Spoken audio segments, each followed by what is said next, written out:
Welcome, ladies and gentlemen, boys and girls, to Brandon Sanderfans with Ben and Sam. I'm Sam. I'm joined with my best friend in the world, Ben. Hey, Ben. Hi guys. This is Ben. Whoa.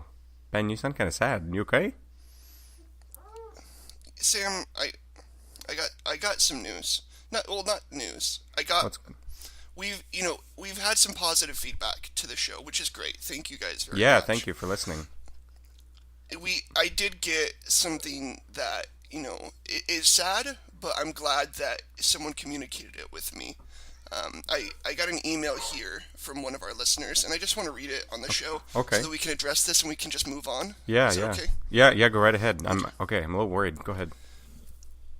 Yeah, I want to say, it's about Brandon Sanderfans, but it's really addressed to me. But they have nothing but good things to say about you, Sam. Oh, we'll get into it. Okay, yeah. It says, Dear Ben, I want to congratulate you on the podcast. I love Brandon's books, and it's fun to have a little slice of the week to join you guys while you talk about these great books. I just have one plea. If you could not attempt to do Brandon Sander fan casting again. No, what? Yeah, it says, when I was first listening to episode 1 of our Mistborn episodes, you attempted to impersonate Hugh Jackman from the movie Australia. I was listening to the podcast with my family. In truth, I was excited to first hear what that joyous boy from the land down under would sound like if he were in the land of Mistborn. But almost like magic, that excitement evaporated in my chest, leaving an empty hollow of fear. My children were listening. They all cried. Sam, my dog became sick on the furniture. While my collection of Sanderson books began to smoke and smolder in their shelves, like they were committing seppuku. Seppuku, by the way, is an honorable way of committing suicide when you have been defeated wholly in battle. Right. It's something samurais did. Right.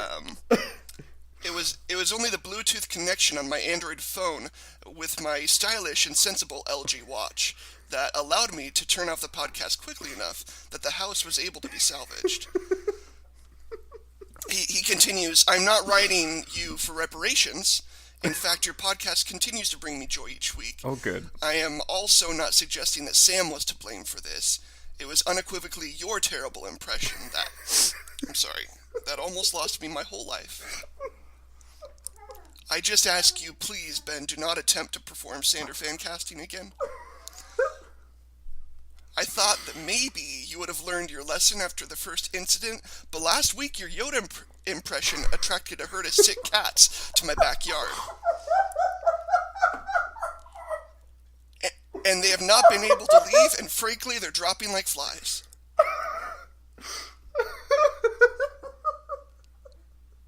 Please, for my sake, retire the goof. At least you tried. Oh, sorry. Those are tears. I was crying. Yeah, I know. I'm sad too, Sam. Wow. So I prepared just a little something to remember Sander fan casting by, since we're not going to be able to do it anymore. I don't want anyone's lives to be, hurt by what we do here. That's not what we're after. Wow. So without further ado, let's say goodbye to Sander fan casting. Goodbye. What's a movie that you saw in the theaters and you wanted to walk out, but you paid for it, so you didn't leave? And it's like Australia starring Hugh Jackman. I selected a random character for Vin. I got Yoda, so Vin is Yoda today. No, we have not practiced this or tried this at all. One would think that 1,000 years of working in the fields would have bred them to be a little more affectionate. Quando si lontana sogna l'orizzonte manca le Sleeping! He came in last night. Not gotten up yet, has he?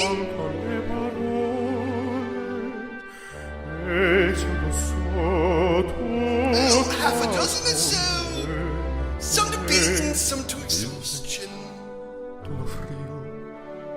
Malenbrando Christina Ricci Vince Von Reliota. You aren't going to live here, too? John Leguizamo, Keanu Reeves. Have you seen John Wick? Time to say goodbye to novi per marim, che io lo so, non è che staran più, con te io li vivro con te, partirò.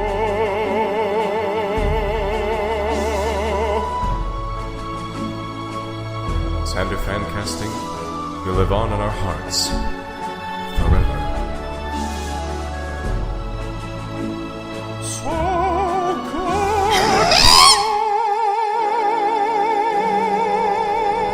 I went through like every British invaded country on my way to Australia.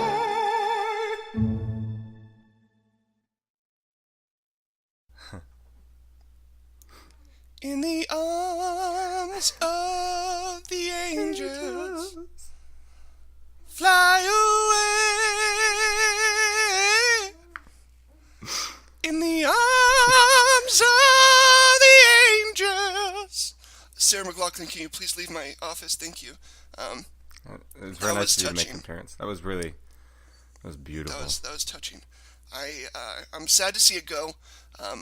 But if you loved it, maybe it's something you can do with your friends, with your family, with your small children and loved ones. Yeah. Just please stay away from any Yoda or Hugh Jackman impressions, apparently, because they will not go off as good as you think they are in your head. So no puppets, and no English accents or accents derived from the English accent. Just stick with American accents. Maybe a Vin Diesel here and there. There is a silver lining to this in that I have been able to, it seems like, weaponize accents in a way that I think is unseen in most military combat, and I am selling this to the military. The new regime needs something better than, a gun. What does that shoot? A piece of metal? I mean, what is this, like the 4th century? Like, we need to shoot bad improv at people. Like, well, then they've come to the right podcast. Can you imagine, like, guerrilla warfare? Like, SEAL Team 6 is going in. They're going to get Osama bin Laden. They're at OBL's, estate. And they play some Yoda. And just, like, a bunch of sick animals just come up, like, trampling everything in sight. And, like, just everyone gets rabies. And then your SEAL Team 6 is safe. You get that black helicopter out of Baghdad. I don't know where they were, but I imagine it was Baghdad. It was definitely Baghdad. And that could be, maybe we should just keep doing our own, like, a second podcast called Brandon Sander Fan Casting with Ben and Sam, like asterisks for those with strong constitutions only. And then we just do like 48 minutes of straight improving with just like the worst and the hardest accents and characters. Like one week we'll do Richard Nixon, and then the next week we'll do, like, I don't know, Kermit the Frog getting strangled. We'll mix it up a little bit. I think that's highly marketable, especially Who would Richard Nixon be in the characters that we've seen so far? Who would Richard Nixon be? Breeze? No, I always imagine Breeze as... Breeze is sleek. Yeah. He's kind of, well, he's not sleek. He's a little grimy, but he's kind of like down with it. Like, maybe Yaden, who's the leader of the Resistance. Like, not in a bad way. I'm saying, like, if Richard Nixon, he's really owning a character. I think he could do a decent Yaden. I think Yaden's so too. Kind of like, he's self-conscious. He got some issues he's working through, but he's been fighting for the Resistance his whole life. Yeah, and there's that. He thinks he knows what he's supposed to be doing, but then other people are like, nah, bro, it's a bad idea. And then he's like, and he gets really mad about it. Exactly, yeah. He does get mad a lot at the thieves, because you know what? I know why Richard Nixon is Yaden. So Yaden is kind of upset that he has to use this thieving crew to take care of his business. You know why? Why? Because Yaden is not a crook. You did it. You did it. You accomplished. We're there. We're there. We got it. We're there. We're keeping making magic though, right? That's a crowd pleaser.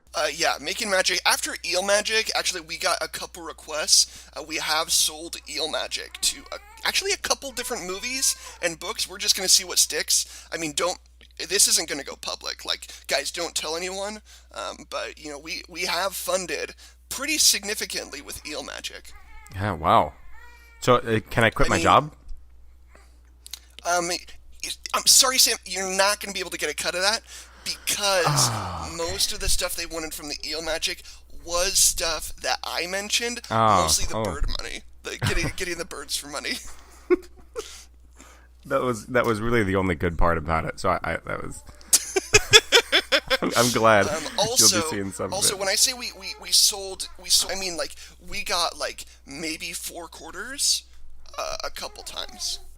You said 4 quarters, like $4 quarter dollars, like the change. Yeah, like quarters. But don't worry, they were the collectible ones, and I didn't have them in my quarter map. I got one of those quarter maps for all the state quarters. Oh, I yeah, didn't have those ones, so it helped me fill out that. I'm still missing about 46 states, but I mean, I didn't have those ones. It's a good start. They didn't give me any doubles, at least. We're joined this week by our first guest Sander fan, Grayson, starting him young, Sam. Grayson. Yeah, 6 months. I was reading with him today, to which he responded with just joyful toots and some spit up. So I think it's a real good start because that's how I felt reading this book when I first read it. There's a lot of tummy grumbles. Ben, have we just toot jokes and we're only on like the 4th episode, man? Well, Sam, I think the reason why you were having so many toot problems is all those milkshakes you're drinking. You're drinking all those milkshakes. Yeah. I drank too many milkshakes, and I would try to do it on a daily basis, maybe even like a twice a day basis. It's not good. I'm lactose intolerant. Yeah, I mean, it's hard for you too because you were cursed by a gypsy for every drink to turn into a milkshake. So you do have access to milkshakes all the time. Yeah, a gypsy kissed my milkshake one day, and it just, every glass after that turned into a milkshake. And into a milkshake. And I want to say, like, all the rest of the gypsies you met, like, they were happy that you got the milkshake. It was a boon, not really a curse. And they're like, wow, you're going to get milkshakes forever. And you're like, but, I'm going to poop forever, too. Like, my body insides will be soup for eternity. And I'll spend 98% of each day, in the restroom. I won't have a choice. I'll have to work from the restroom. Sam, it's been about 15 minutes and we haven't talked about the chapters of this book. This goof was a winner. I think that one. Hey, write us if your dogs got sick during that goof, and we want to know if we can weaponize that one. Weaponize my lactose intolerance and gypsies. Anyway, so we read chapters 7, 8, and 9. Mm-hmm. From Brandon Sanderson's Mistborn, The Final Empire, written by Brandon Sanderson. And these chapters were we jump right into something that I kind of wanted to talk about since we saw Kelsier kill a bunch of people in the manor in the prologue. But Marsh comes in. Marsh is Kelsier's brother. He's the emo anime brother. He's the angry anime brother. Yes. Which, in my mind, is played by Vince Vaughn, but we're not going to get into fan casting. We said we weren't going to do that. Like, shorthand is Kelsier's Goku and Marsh's Vegeta. He's like, yo, what are you doing? Power level's over 9,000. Well, it's impossible. So we are going to do fan casting, just at different parts of it. Oh no, guys, turn it off. Hey, go back in time and turn off the podcast for 5 seconds. I'm sorry. We'll send you the audio file. You just delete that part before you have your family listen to it. If your Nana's around, just plug her ears, give her some earmuffs, maybe a corn on the cob. She'll make it real noisy and she won't be able to hear a thing. I hate it when Nana's corn cob drowns out the TV.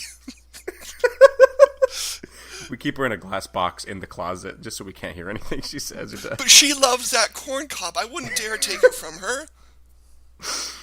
Now, if you want to get some nasty denture bites. Anywho.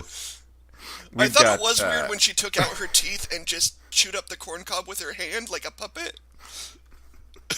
Sorry. Okay, so going on, past Nana's teeth. Past Nana's teeth. Past the lactose intolerant gypsy. So Marsh and Kelsey have a conversation, tension there. And there was a lot of tension. You know, you always read books. I don't say always, but you read books, you watch movies, you watch shows about brotherly tension that can be uncomfortable, and that is displayed in such a way that, you know, it makes you want to turn off the TV or turn off the show, or, you know, maybe I should read something else for a minute because I can't handle this amount of conflict. But it was such an interesting conflict between the two, because you see Kelsier, who, I don't want to say with reckless abandon, but with abandon nonetheless, just killed a bunch of people. Maybe not a bunch, but he killed some people. And Marsh, who was once someone who was all about trying to overthrow the Final Empire, he's like, hey, just want to let you know, you killed people. You straight up murdered some human beings that, you know, they had families, they were, once again, they were humans, you killed them. And Kelsier is just kind of like, he's got a very us versus them mentality. That was a bad and I think it comes like, because he lost Mare, he lost his wife. Yeah. And he sees it's the nobleman and the Lord Ruler versus the Ska. And so anyone that helps a nobleman, they're a soldier, they deserve to be dead. And the thing is, like, I don't think he even thinks of him as a soldier so much. Because it's more like they're marks, and he's a hitman. Because of the way he carries stuff out, like, he just goes and, like, slashes their throats. Like, he's not like, bringing an army to them, at least not yet. Yeah. And there's even part where Marsh is like, you know, some of them were Ska, right? Exactly, and then Kelsier's like, meh, they're traitors. It's almost as if he's trying to distance himself from any relation to anyone in the nobility, so that he can feel a little better. I don't know if he's been feeling let up, but he can justify the murder. He can justify doing these drastic acts of violence in order to get the ultimate goal of taking down the Final Empire. And this is the question I wanted to pose in the beginning: is like, is the murder justified? Is it really? I mean, necessary is one thing, but, you know, if there was a system in place in the afterlife of this world where they were judged based on their acts, and, you know, we read in whether it's Christian scripture or other scripture of people getting killed in the name of God, I don't think Kelsier's doing it in the name of any God, but if he was to meet a God, would there be a justification for his acts in order to throw over the Final Empire and, you know, set a people free? Would that, you know, grant him a stay in whatever paradise it is? And that's more on a theological level, but even just on a moral level, are the killings and the violence, are they justified for his actions, for his end goal? I know it's such a broad question that we could talk for hours on, and we could bring our friend Cameron in, and he would add several hours just by himself talking about it. But it's something I did think about rereading it. It's a question I've had from the beginning about and I think, about Kelsier's actions. I think Kelsier is if a they're man, justified. and we may see it more and more, but I think he's a man filled with deep self-loathing, because he hates the nobleman so much. He himself is half nobleman. He loves the Ska. He wants the Ska to be, you know, better, to improve, but he does not dress like a Ska or act like a Ska in any way. So through his actions with the nobleman and his actions with the Ska, it seems like he sides with the Ska half of himself, but deep down he knows that he's also half nobleman. I don't think that and the thing is, I don't know if his prejudice against the nobleman is any better than the prejudice of the nobleman against the Ska. It's almost like he doesn't see them as human, he sees them as evil incarnate across the board, that they can't be redeemed or saved or changed in any way. And anyone that goes over to them, they're the worst of the worst. They're Nazis. They deserve to die. There's no way they could ever be redeemed. Really conflicting feelings. I really think that Kelsier, as we go along, you may see more and more of the cracks around him. He does amazing and great things, but I feel like more and more, the more I think about him, he's not someone really to be a model for others. He has a lot of selfish tendencies, and he has a lot of things that he's doing for himself. But he also does so much for the Ska population and everyone in Luthadel and the Final Empire as a whole, or at least he's trying to. And there is I think it's in chapter 10, we finally meet one of my favorite characters in the entire world, Sazed, or Sazed, however you want to pronounce it. We're not going to get into that again. Hey, but Sam, how do you say it in French so we can say it the right way? I believe it's Jean-Pierre de François, but that there's different pronunciations for everything. Yeah. I figured that it was that. I'm pretty sure this is Jean-Pierre de François, but I didn't want to say it. I don't want to sound stupid. It's okay. Hey, like Brandon Sanderson said, pronounce it however you want. Please leave me alone and get off my doorstep. Lots of quotes from him. But in chapter, I think John Peter de François. That's how I pronounce it. The Francois the third.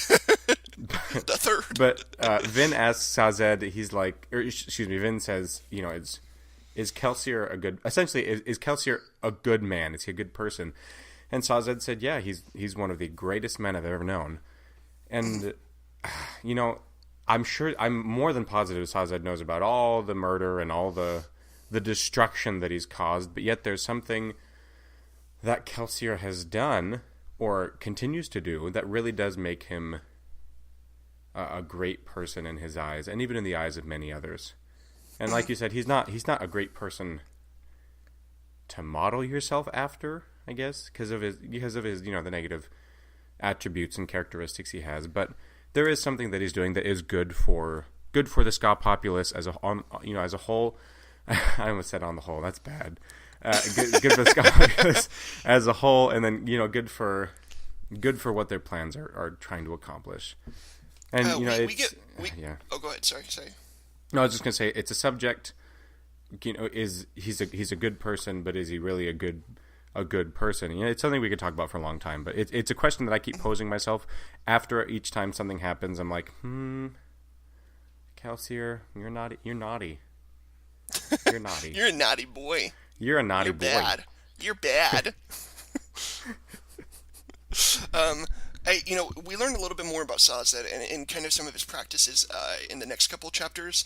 So I'm going to hold off on that for this week because there's some other things I want to share. A couple things I want to touch on before we end this episode because I think we're going to go a little bit long this week.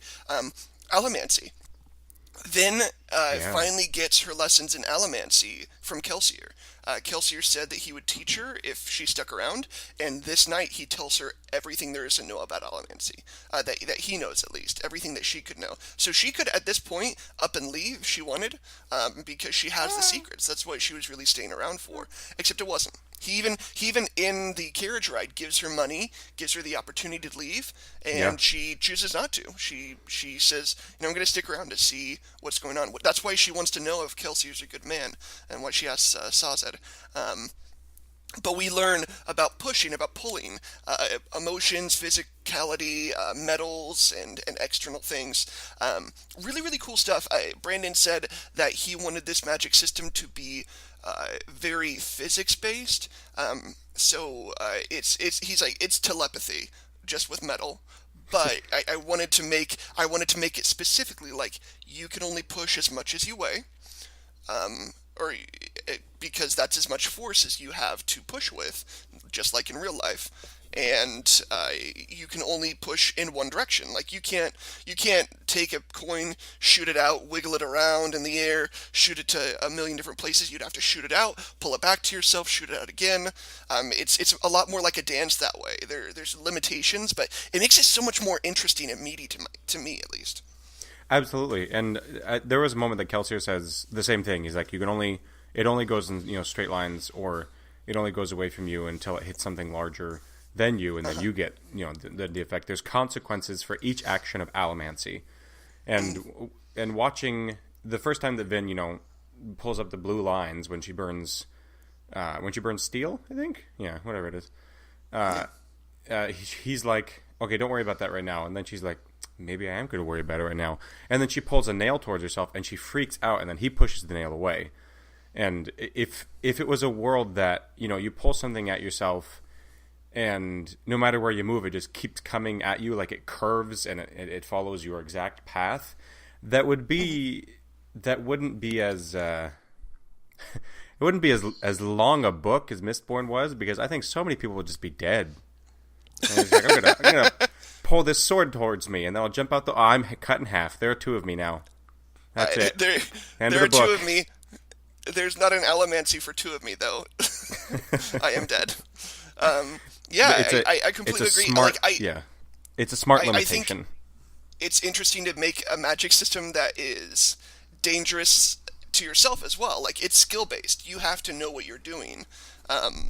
It's not study really. It's practice. It's like working with swords, with knives. You have to make sure you're using a double-edged sword, that you don't cut yourself when you're swinging that sword.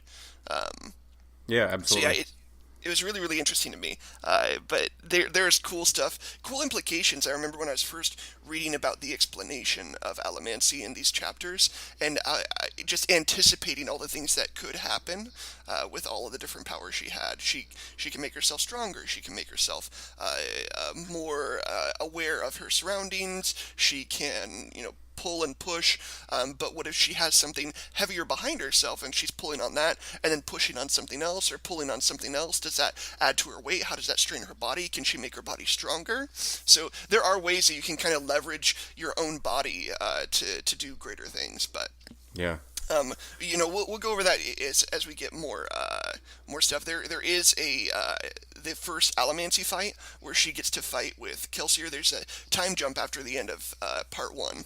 That's right. We came to the end of part 1. I've totally forgot that this book is in parts, and so I came to the end of part 1, and I was like, oh, well, that's nice. And then we jump into them having that fight, it was only like 4 pages of their little sparring match, but it was. Once again, I mean, it was fascinating. It was interesting. I knew exactly what was going on. It was easily understandable, and I knew now because I read it before that she was sparring with Kelsier. But I remember the first time I read it, I was like, "Well, shoot, she's already getting fights with other Mistborn. This is awesome." She already has Mistborn enemies. I wanted her to make Mistborn friends. Oh darn! She's got Mistborn enemies. Oh no! I wanted friends. Maybe there's like a Mistborn Facebook group. Do you think there's one? Maybe her mom could find one. Oh, her mom's dead. Her mom's dead. Wait, was her mom dead? Yeah, skipping back. Okay, so her mom died. Reen said that like her mom was crazy, and her mom killed her little sister, and that's why he took her away. But I don't remember if she ever died. That's interesting. I wonder if there's a story behind that. Or maybe she's dead and I just don't remember. Maybe I'm messed up. I don't know. I feel like there was strangulation at some point involving the mother. I don't know if it was the mother doing the strangulation or if the mother was the one being strangled, if you will. Gotcha. But that's, I don't know.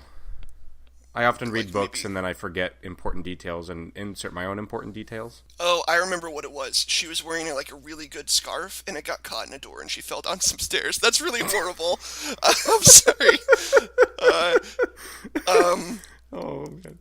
I don't plan murders, guys. I'm sorry. He does not plan them and execute them on an island with 12 other people. That was thank you very much. There's like 4,000 people who probably got that joke. That was from Harry Potter and the Deathly Hallows, wasn't it? Yep. That's it. You did it.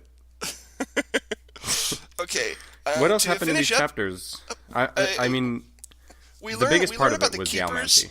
Yeah, we learn about the Keepers. That Sazed is part of an order that keeps knowledge from the old world from before the Lord Ruler took over and kind of set his regime up to erase religions. He specifically is centered around religions and about teaching people about religions that have gone away, since the only religion that exists in the world as far as we know is the Lord Ruler, is God and his steel ministry. Right. So we have that. We learn about the keepers. They're important. We'll probably talk about them next week or a little bit later. We also meet a Mistwraith for the first time. I think the only time we meet a Mistwraith too. Yeah. Like in this way, like you don't see any like wild Mistwraiths after this. They're scavengers and they eat a bunch of random dead corpses and then amalgamate them into whatever constitutes as a body to them.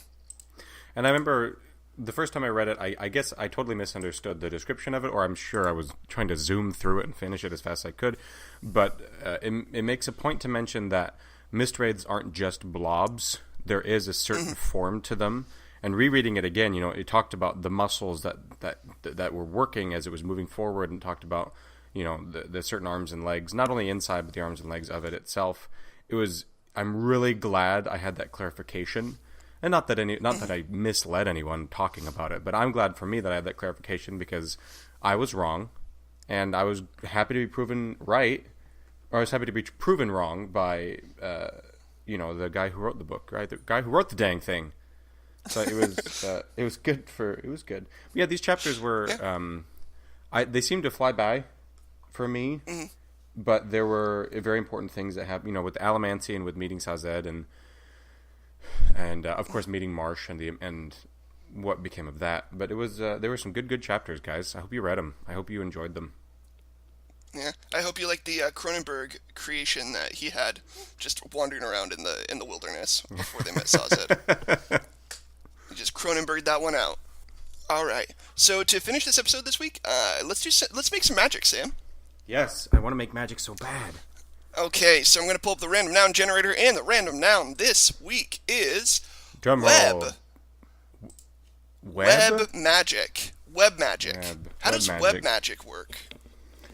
So you carry a spider with you at all times, all right? It's always there. And is then, it big or small? Like what kind of spider? Whatever's your bag, baby. You can make it a big one, make it a little one, make it a medium one. But whatever you have, you take it. You like my backpack? No, that's my spider. I do keep things in it though, like webs, and then you throw it at them, and then it covers a person in webs, or puts a web right in its face, and then you beat them up and you steal their money. Gotcha. Well, I think that's good. I want to say like Spider-Man did web magic pretty darn good. I know. I don't want to get into Spider-Man territory. We've got a lot of iterations of Spider-Man. I want to take web magic in a different direction. What if instead of let's say Spider-Man doesn't have his web slingers. How is he going to use web instead? He's gonna set some traps, and those traps are okay. So he has different types of web. He's got sticky web. He's got acid web. He's got metal web. He's got nuclear web. He's got truth web. So he can use all those different webs to get what he wants from people. So he could use acid web to dissolve the floor, and then put sticky web underneath, and then people fall in and they're in a pit and it's sticky and they can't get out. And then he nuclear webs them and then they get cancer. And then he truth webs them, but he also has a chemo web, so he can cure them too, if he needs to. Also, he can make clothing out of it. His day job, he's not a photographer anymore. It's not even Peter Parker. This is Project Runway style. This is a very fancy clothes designer. And they're weaving their web. Specifically, he's doing a new truth line. So any of the clothes that he makes is made with that truth web, and anyone that puts on those clothes has to tell the truth. Suddenly, the nation's politics are in uproar because they give away secrets at town halls. The the news organizations can't keep up fast enough with all the truth that they're having.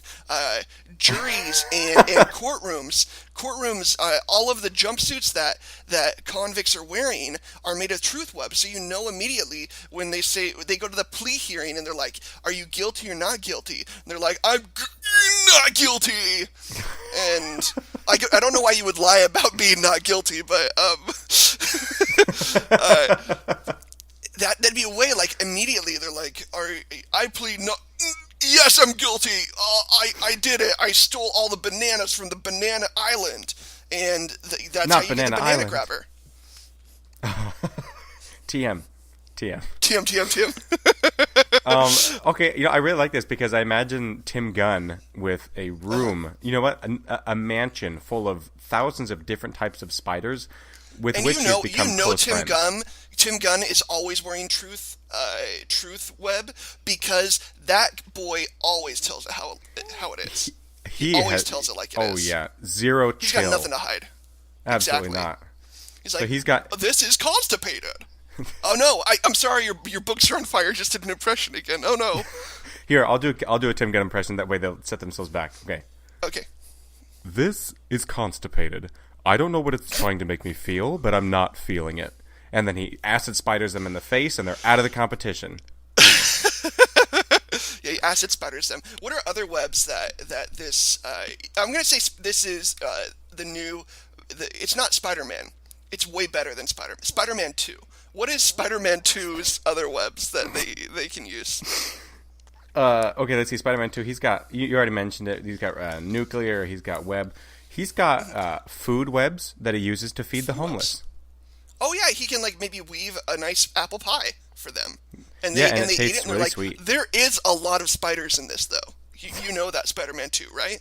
You know that there's a lot of spiders in this. And he goes, deal with it, and then he flies away. He's Tim Gunn. Oh, Tim Gunn is Spider-Man 2.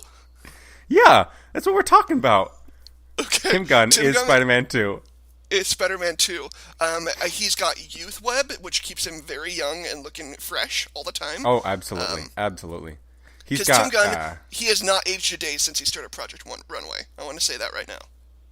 It's his fountain of youth. Since he got bit by that fashion spider, he has not aged a day. Oh my gosh! So he has fashion. And I'm just realizing maybe Fashion Spider's a better name for this superhero than Spider-Man 2, but we've already got the TM for Spider-Man 2, so I don't know what to do anymore. Let's sell that, and we could probably sell it to Sony. But if we do, what about this? You ready for this? Yeah. Fashion arachnid. Or fasciarachnid. You like that? Fasciarachnid? Yeah, I kind of like that. Let me try one. Yeah, hit me up. You got one? Something with Tarantia-fashioner. No, wait. The Tarantia-tailor. The Tarantia-tailor. Oh, that's so good. That's so good. The Tarantia-tailor. So the Tarantia-tailor. And, I'm going to say the Tarantia-tailor, not necessarily a good guy. Looking out for number one, but never going to hurt anyone else either. But, like, if the Avengers roll up and say, Tarantia-tailor, we need your help, they're going to say, like, excuse me, I have Fashion Week in 2 days. I don't have time for your little games. I'm going to say another web we're going to add in there, techno web, like microfiber and, not microfiber, fiber optic cable. You can just, like, lay it down and they can just, like, do really, really good cabling for, your local business or something. Yeah, if the fashion, in the off seasons for the fashion, they like to wire local businesses. That's good. What about, he also has Web MD, and he's also a doctor. I can't believe we didn't even explore the possibility of the internet in the web magic that we spun. Maybe he has Wi-Fi web where he just puts it on corners of buildings and like inside in the corners of rooms, and they have free Wi-Fi. I don't know how he does it. Oh my gosh. And so his number, not only he wants to make amazing fashion, but also he wants to get rid of all of this data throttling, penny pitching, data planning that all these internet service providers are trying to do. He's like, hashtag free internet, hashtag net neutrality, here's free Wi-Fi. This is good. But the thing is, he doesn't good. call it Wi-Fi. He calls it Guy-Fi because he only does it if there's someone there that he kind of likes. I mean, it's Tim Gunn. Tim Gunn's a very handsome man. He wants to find another man to share his life with. Yeah, and who knows? That might be Guy Fieri. Guy-Fi. Well, that's in Flavortown. In Flavortown, all they have is Guy-Fi. And the thing is, like, you think it's really great at first, but then, like, once you get into it, it starts slowing down, and then it takes a nap. That's how Guy-Fi works. It gets real cholesterol heavy, and then it just cannot move anymore. And you're like, it's really exciting at first, and you're like, oh, I'm loading up all these recipes of all these, like, mayonnaise fries, and you're really excited about it. And then after a while, like, your computer just, like, has to go and take a nap because of all the fried food goodness that it's been seeing so often.